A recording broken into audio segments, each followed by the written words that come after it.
that for God to do miracles, not such a big deal. God could do anything. The bigger deal than the big miracles that God did in the story of the Exodus is who he decided to do those miracles for. Shemot means names, right? If you look at the second book of the Torah, and you look, today we have Art Scroll, they translate everything for us.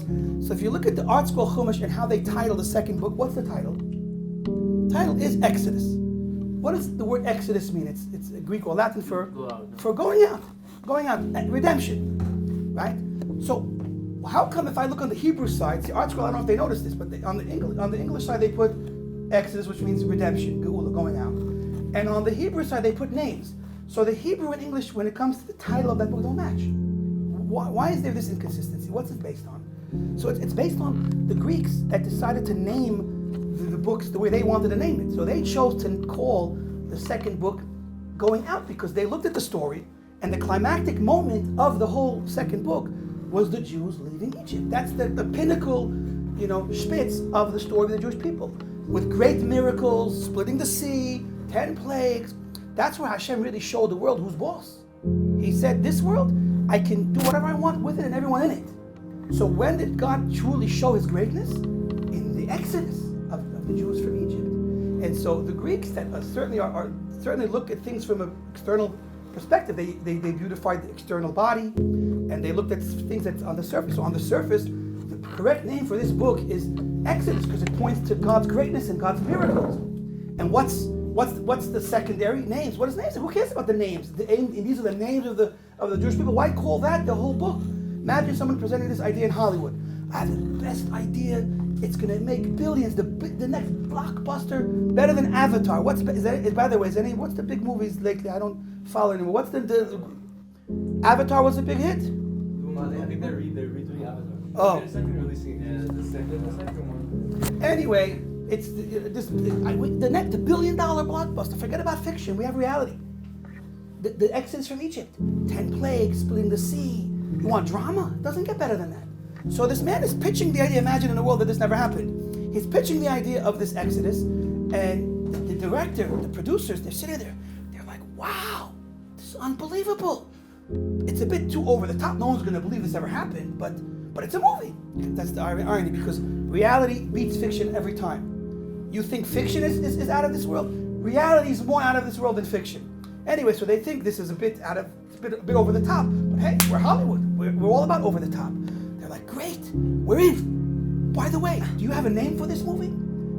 It's funny, you're mentioning, do I have a name? Actually, the name of this movie is Names. They're like, what? Names?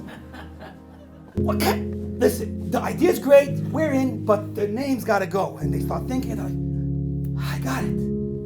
Exodus. And there goes the next big hit with, what's that guy, Russell Crowe, Exodus? Wasn't he in Exodus? Oh no, he was in this Noah's Ark business that leave it to Hollywood to mess everything up. The last movie about the splitting of the sea was even worse than the Charlton Heston version. All they do is play with games. They think they're God.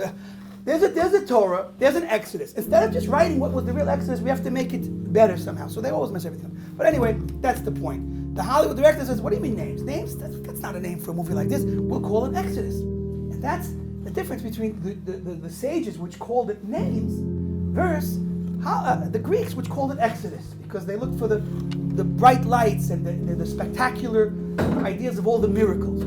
But now let me ask you now, so we've explained why the Greeks call it Exodus. Why did the sages call this book the Book of Names? The entire book is just called the simple Book of Names. What's so special about the names? What's so special about calling this book Names? When the sages choose to use this name, the word names, to call this entire book by the word names, it's deep and it's prophetic and it's part of Hashem's Torah. So what is the big deal about calling this book Names? So I'll tell you, it's in one sentence. The sages understood that for God to do miracles, not such a big deal. God could do anything. The bigger deal than the big miracles that God did in the story of the Exodus is who he decided to do those miracles for.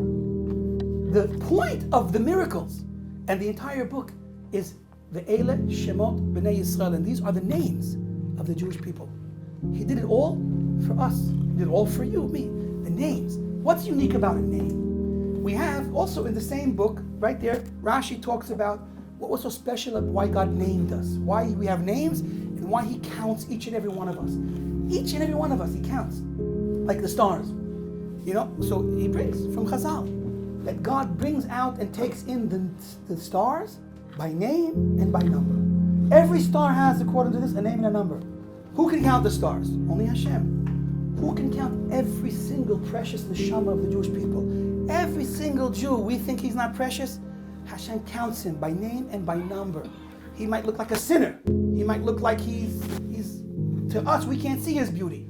He's beautiful, and he's Hashem's child, and he loves everyone by name and by number. So while we're on the topic of names and numbers, let me ask you, if already Hashem gave each star a number, so it's counted. He knows where it is, he knows what it is, so why does it need a name? Or ask the other way, if you've already given every star a name, why on earth does it need a number? A name is even more unique, more specific than a number. Essentially, if I'm numbering everything, so it's quantified, it's indexed. I have it, I know my inventory.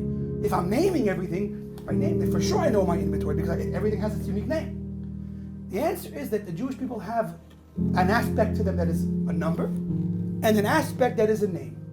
And here we come full circle with this idea. From the perspective of the fact that we have a number, so you can only number something that's of same qualities. If you have something that's some things, a group of things that share the same qualities, so that unites them into a category. And I can number, I have 100 of X. I have 100 people because they're people.